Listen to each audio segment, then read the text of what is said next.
Hi guys, in this video I'm going to be showing you how to report someone on Mastodon.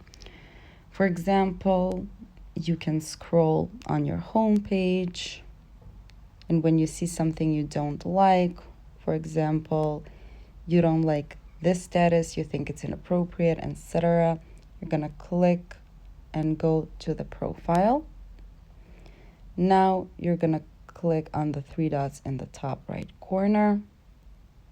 And now you're going to select the third option that says report with a flag.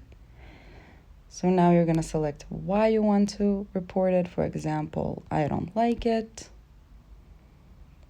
You can select whether you want to unfollow, mute, or block him. Let's go with mute. And done.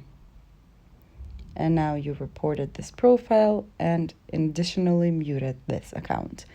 And that's how it's done. Thank you for watching. Do click the like button if this video helped you and subscribe to our channel for more helpful videos. Bye.